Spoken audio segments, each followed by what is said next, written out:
Warning, this podcast, I don't even know. I don't know anymore.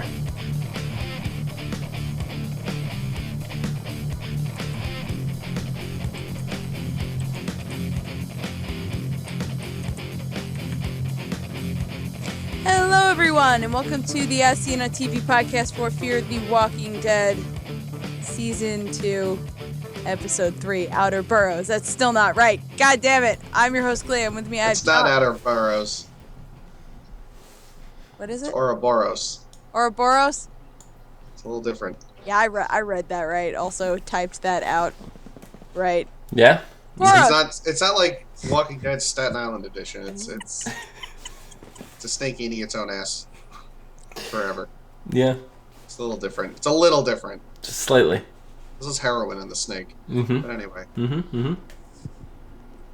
Hi. John. Hello. Dom. Hi. How's it going? I wrote that wrong. It Either happens. that, or I spelled Ouroboros wrong, and autocorrect changed it to Ouroboros. I don't know which one it was. Auto ball ass. Ouroboros. It was one of the above. One of them. Holy shit, I like this episode. I did until the very end. Yeah! Literally the very end. Sudden dick move, bro. Well, I mean, I didn't like the action, but I liked that it was in the... I don't know how to say it, because I don't like that let's start with that. Okay. Strand cuts the raft off and leaves Alex and Jake to float in the middle of the ocean. He takes like a fucking meat cleaver too. It's not he does it full drama. Yeah. I don't know. There really wasn't too much drama involved. He just cut it and walked away. If there was drama, he would have been like walking up slowly, menacingly with an axe and like dramatically. Still dramatic. It was still dramatic. I guess. But I obviously don't like that he's now left these two characters out to fend for themselves in the middle of nowhere. But it was just such a great plot point. Yeah. Oh, yeah. And I mean, with everything that's happened, because Maddie, Daniel and talks to Maddie about what Strand's been hiding, where they're probably really going. Mexico, yeah. And so Maddie confronts Strand about it, and they seem to come to like some uneasy acceptance of let's work together. Yeah. And then the cutting of the raft was just like severing. No, we're not. Now we're not yet. Oh, and the look on her face was just like, I know you fucking didn't do that. You just did. Yeah, yep. Waiting for Maddie to snap. Well, it's Chills and Jet says, I have a feeling they might throw Strand off of the boat. I don't know if they'll throw him off the boat, but mutiny, like I think mutiny is happening. Yeah. Yeah. That was like the last straw. Between Daniel that doesn't put the shotgun down. I mean, they came to a decent compromise by not letting them on the boat, right? That was a pretty good compromise, right? They gave them a place to spend the night until they got them somewhere that they needed to go. If there was like a whole discussion with towing this boat is slowing it down and there's another boat within eyeshot that is chasing us and we have to dump cargo, that's another thing. That's another story. I could forgive him for that. But there was no need for that at all. None. Because I think whatever's happening in Strand's head, whatever's happening on the other side of that radio, it's got him desperate. Like, we saw him in the beginning trying to get a hold of whoever's on the other side of the radio, and he sounded... What makes you desperate? People who you love.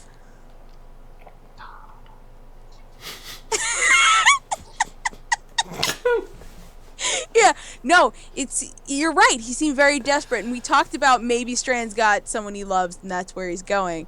We talked about that last week, the week before, probably.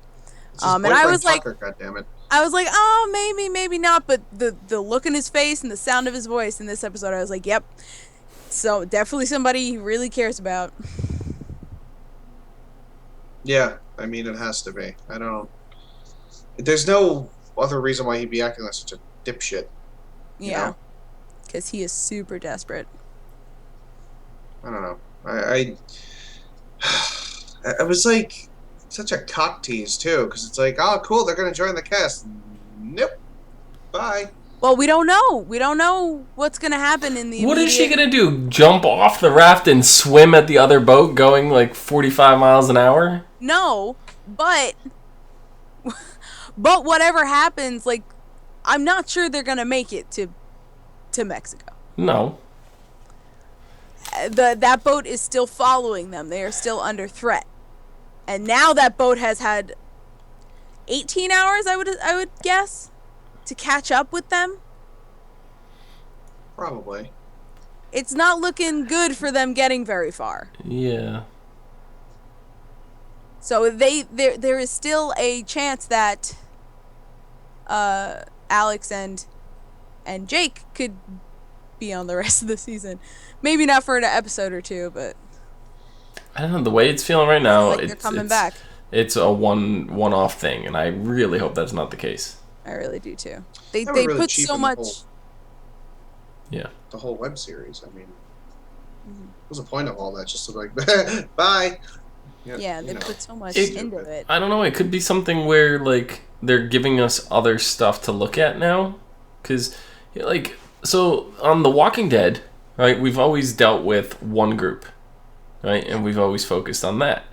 But what's to say they don't try to switch it up a little bit and show us how multiple groups are surviving and do jump cuts between the two different groups? Other shows do that all the time when characters are off doing other things, and you have multiple groups of people. Like one person's over here doing something. I mean, this show does it within the boat. Obviously, you see, what's his face fixing the boat. Travis, yeah, I always forget his name. Fixing the filter. Yeah, Travis is fixing this. Then you see, what they're doing off on the shore, and gathering. So there was a little bit of that, but what's to say they don't just do that with completely different groups of people now? Yeah. They kind of did at the beginning. The beginning of the episode was Alex and Jake. Right, so what if we get that from now on? It's just Alex and Jake going on and little bits and pieces. It's almost like a web series within the TV show. I mean, God, I mean, even just like seeing him burnt like that was like, oh my gosh. No, that was the same kid that was sitting next to her on the plane, right? Yep. Yeah, that's him. Yeah, I did. I didn't even recognize him. I know. And in my head, at the end of the episode, I was like, was this a way to cover up that they had to change actors? Or that he got older? Or something like that? Did they change actors? I don't think so. He looked similar. But we didn't hear him speak at all besides he's screaming. Well, no, he spoke a little bit, softly. Yeah. They were killing him softly? I'm pretty sure it's the same. He wanted her to. I think he wanted to be put out of his misery. Yeah, well, definitely that first. And she's just like, no, this is going to be the worst of it. And then the boat gets dislodged. I lied. Yeah. Well, who knows? Maybe it'll all be emotional pain and. Do you think they're gonna turn the boat around and get him? Anymore. I think Strand's gonna get. Do you think they're gonna turn the boat around and pick him back up? I think they might mutiny. Yes. I think Maddie's gonna grab him by the ear, tug him over to the line. Daniel's gonna hold the shotgun up to his face. Go get him now. I want you to swim.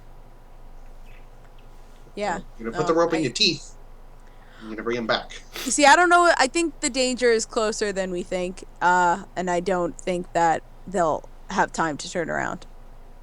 I think they'll have their own little internal conflict, and then an external conflict will come in. I don't know. There's no hint that the boat is right behind them anymore. I think. No, there isn't. I think it's gonna be one of those things that they settle somewhere for a little too long, and the boat finally followed them. Like when they get to Mexico, for example, they're gonna like get off, and be like, "Oh, this place was already taken over," or "It's not as safe as we thought," or "It was actually nuked and it's in shambles. We have to get back to the boat." And then, surprise, the other boat is right behind them. I have the super feeling that we're never gonna see that place. What if it's this angle? That the other enemy boat shows up, trashes their boat. They're stuck in a life raft, and then they drift into Alex and Jake in their life raft. For like the ultimate irony, I guess. Yeah, seriously. Or that would be. I mean, depending on where they get stranded and stuck in the same current, it can happen. That would be pretty funny, I think, and sort of poetic. Yeah. Or it's the other way around. Alex has a boat, and they find them on the raft.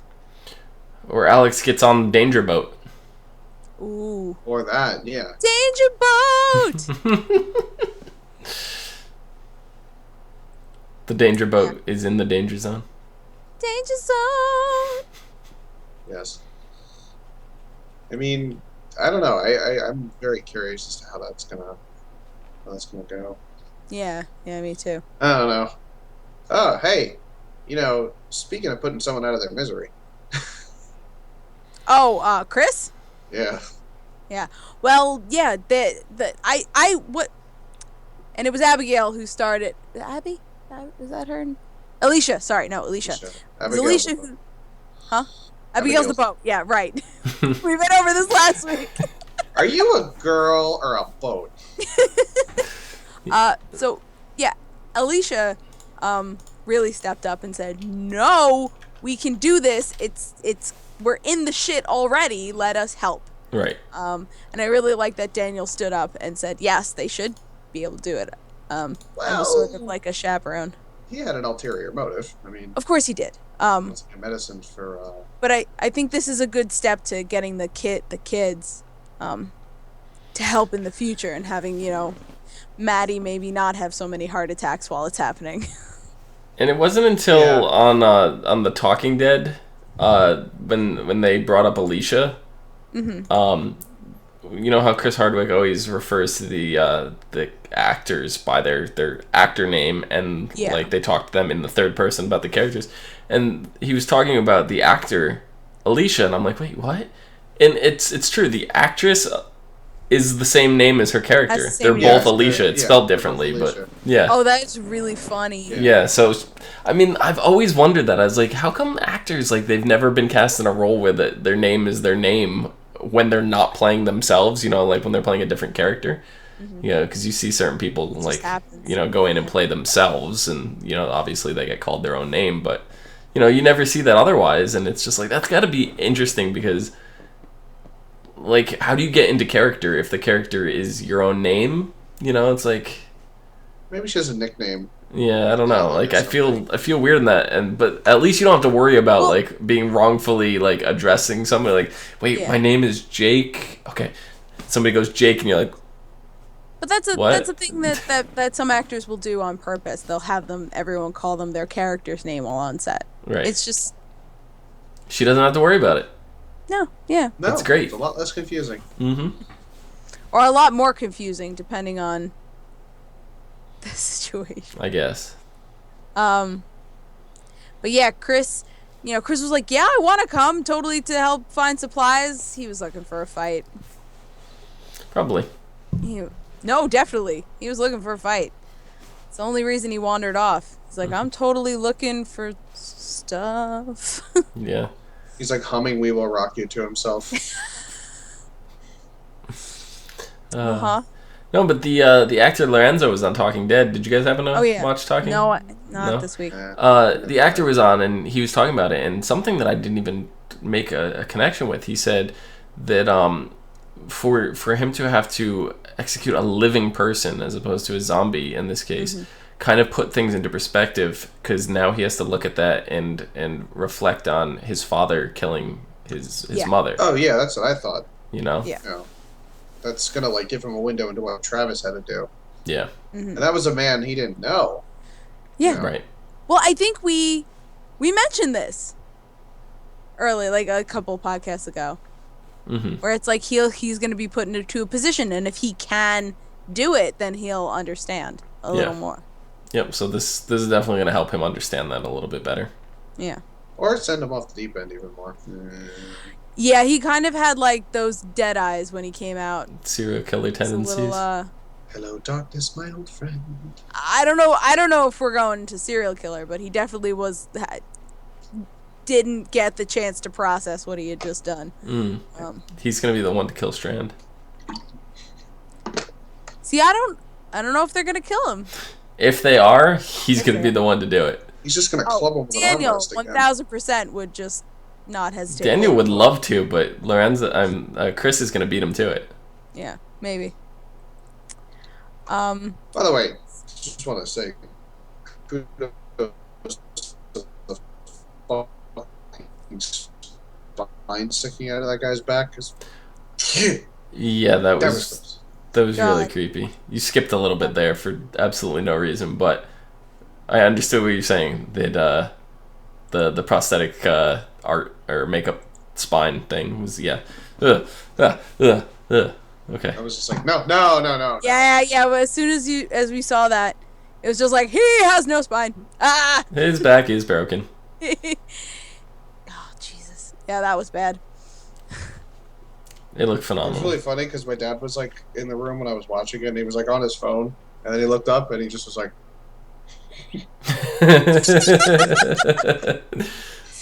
Oh my gosh. But yeah, I think we got such an interesting look at Travis this episode. Because I guess cars were his thing. Yes. Mechanic for cars. Didn't remember that. That was my bad. I forgot as well. So I'm like, oh right, yeah, but car guy. in the span of what seems like 15 minutes, he takes the manual and is like, "Yeah, we just got to do the thing," and then he does the thing. We just have to get the hand out of it. Yeah, we just gotta get the hand out of the filter. Yeah, it's right here in the manual. Well, he just like swims underwater. He's like, "Oh, there's your problem." He's like, "There's a dead guy in your intake." When he pulls out the hand, I'm like, "Well, there's your problem." I mean, yeah, honey. Yeah, no, I see it. I see the clock. Don't worry. It's like, oh my god, so funny. At least he didn't ask anybody if they could lend him a hand. Oh god. Yeah. But I mean, honestly, like he said, like he's like, I'm not a boat mechanic, but like it's not that different. I mean, honestly, it kind of reminded me of my dad because my dad could just look at that and go, "Oh yeah, no, I got this." Yeah. Yeah. The same way my grandfather would take computers and televisions and VCRs and everything apart, like never having done anything like that and been able to put them back together like nothing. Yeah, I mean, if you have like kind of that know-how and that knack, mechanical knack, he can do it. Yep. Yeah. And I mean, obviously he wasn't proficient in it, so he said he needed some time. And that, Strand just snapped at him. I mean, he like, are you gonna fix it? Oh, okay. That's what Travis was like. He's like, excuse you. I'm sorry. You're a valuable member of the team. I appreciate your work. That's such a sass bag. Such a sass bag.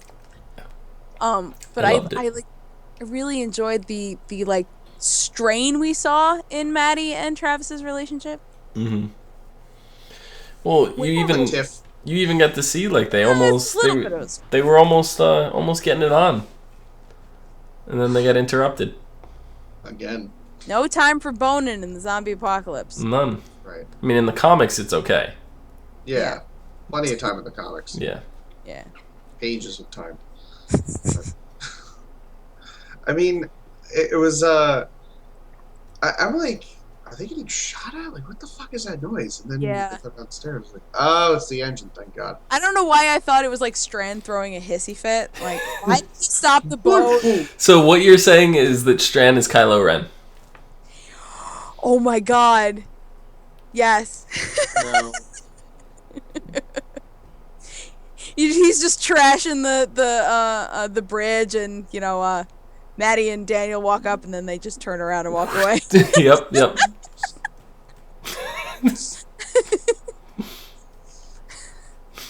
You're welcome. You're welcome, Internet. Thank you. Yeah, I thought I had something else to say about Maddie and Travis. I guess I don't. Well, they kind of came to an agreement at the end of the episode, which was nice. Where he was like, "No, we're going to Mexico," and she was like, "Yeah, we're going to Mexico. I love you again." Well, I think his problem was that she had already made up her mind about all of this before she consulted him. Yeah. And her problem was that he wasn't just with her automatically. Yeah. I mean, he was also under a lot of stress this episode, so. Right. I mean, she also caught him at a bad time. I feel like, yeah, you have to take the context. Like, he's trying to get this fucking thing moving. Like, he knows that there's an impending attack vessel on their tail. Like, but like, yeah, great emotions, fine. I gotta fix this hand thing. Yeah, I mean that happens. That happens to me when I get stressed. I don't think about the things that are stressing other people. Yeah. So, that's unfortunate that happened. The boat not moving, I would think, takes precedence over most things. I'm just gonna say. I don't give a flying shit about your feelings right now. I don't fix the damn boat. Like, then we're dead. If the boat is dead, so can't help you, buddy. That's true. I mean, it's not like they were far offshore, though. No, thankfully. Yeah. But I guess you should talk about the rooting around there we're doing. The rooting around in the suitcases. Yeah. Yeah. So obviously, Daniel was looking for medicine for Ophelia's infection. I just feel like it's Lost all over again. Like, I was having Lost flashbacks like this whole time. Like, anything that ends in Cillin, or it's like the first episode of Lost. That's what they're scavenging for, and it's just like, I mean, I guess it's survival basics 101, but Yeah.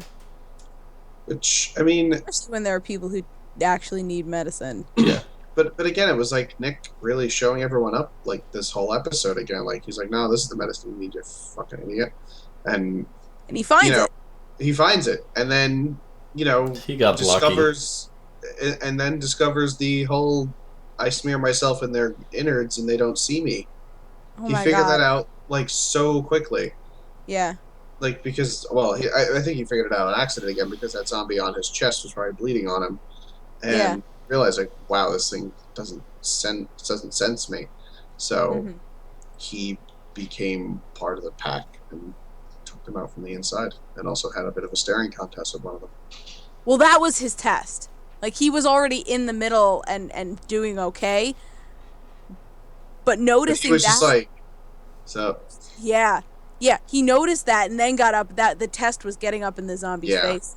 The fact that he didn't get bit was the confirmation.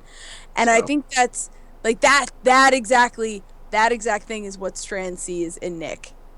Is he's smart and fearless, and he figures things out really quickly. Yeah. I just want to say, I don't know how I feel about those CGI crabs.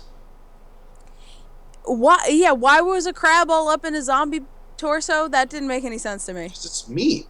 It's meat. It was right at because it was in the ground, like half buried. It was at crab level. Yeah, it was at crab level. And I don't know, they said on the Talking Dead that they used the CGI so the crabs didn't actually pinch the actor, because they were actually buried halfway in the sand. And it turns out you can't train crabs. So. Yeah. I mean, they could have put the lower half of them in like a rubber suit or something, because you're not going to see it anyway, and the prosthetic is going to cover up most of the areas that it would be able to affect. I don't know, it just felt weird. But it must have been like a legal thing. Yeah, no, I get that. I understand that they had to do that from that, but it just felt weird, that scene, to me, because you don't typically see CGI things in The Walking Dead. Like, you might see like CGI blood or something like that, but that's stuff that CGI halves of weapons. Yeah, but it's stuff that looks so organic and it's so fast, it's happening like quickly that you don't notice it. But these crabs were very, very noticeable. And I guess I was too busy. I guess I was too busy not knowing what crabs do. Because I was like, why are they just in this? Well, yeah, I mean, if you go crabbing, you put like raw chicken in the cage to get them. Okay. So like they do eat meat, but it was like weird. Like the zombie just picked one up and ate it. I was like, why did it do that? That was another thing. I was like, I didn't think they cared about animal meat. No, to do that. Well, they do. I mean, we saw them eating a horse, deer. Okay.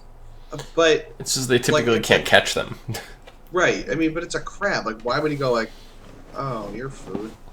Yeah, well, you're not gonna see a zombie chasing down a squirrel. You know, like that squirrel's gonna like fucking run away, climb up a tree, and get the fuck out of there. Jump from tree to tree, and the zombie will never find it again. So that's why you don't see zombies running through the forest like, oh, squirrels. You know, like yeah, which would be hilarious. It would. It would be hilarious. Can we do that now, please? Squirrel. That's more something that I see them doing on like iZombie instead of this show. But what made the zombie go, "That's food," and pick up a crab? That was weird to me too. Crabs don't smell like food. Did he actually eat it? Because I don't. Yeah, he shoved it right out. Yeah. Okay. The shell and all, it was all in his mouth when Nick was pulling next to him. It may very well just be something of like the proximity of when it turned into a zombie and how early stages it is and stuff like that. It may still have like very faint traces of human memory and stuff into it. It's just weird different senses. Because I get the feeling like even on Walking Dead when a character turns into a zombie like initially and there's somebody like that familiar to them, I think there's like the zombie has like a recognition of, I know who this is. That's the way I kind of get like the look in the zombie's eyes and stuff looking at that. Like they know who it is, but their senses, the rest of them is, they're not trying to do anything about it. They're not trying to like hug or embrace them. They're still focused on killing, but there's like a thing of recognition in the eye. Yeah, the brain doesn't deteriorate that quickly, so I mean that is feasible that they're somehow smarter in some way when they first turn. Yeah. I don't know. But it was just a weird. I really think that scene was necessary anyway. It just had like a zombie in the sand. It was a cool visual effect, but I think the CGI detracted from it. Yeah. Mm-hmm. Do you guys have anything else to say about this episode? I just really hope that the flight. I hope Alex isn't a one-off character. Yeah, me too. Yeah. And I feel I didn't go back and check, so I don't know exactly if this is what we called her. When we did the Flight 462 podcast, I think we were calling her Charlie. Yeah, we were. And in my brain, I remember looking on the wiki and the wiki saying Charlie. So unless I'm just insane, they changed her name. But I have to go back. Yeah, if we were calling her Charlie, it was because I didn't remember the name from the web series, and I was just going off whatever we were calling her from the show. I had wiki open. Right, so the wiki could have been wrong. Wiki could have been wrong. This is true. Wikis aren't always the most accurate thing. But if that's true, they changed it real quick because I went to look at it today. And it was changed to Alex. Yeah. So, shit. Their mistake if that was the case. I would be remiss if I did not mention that. Yeah. So yeah. Next episode is called Blood in the Streets. The group lets a family in distress board the Abigail. Strand's past begins to come to light, and Nick looks for an associate of Strand's. Okay.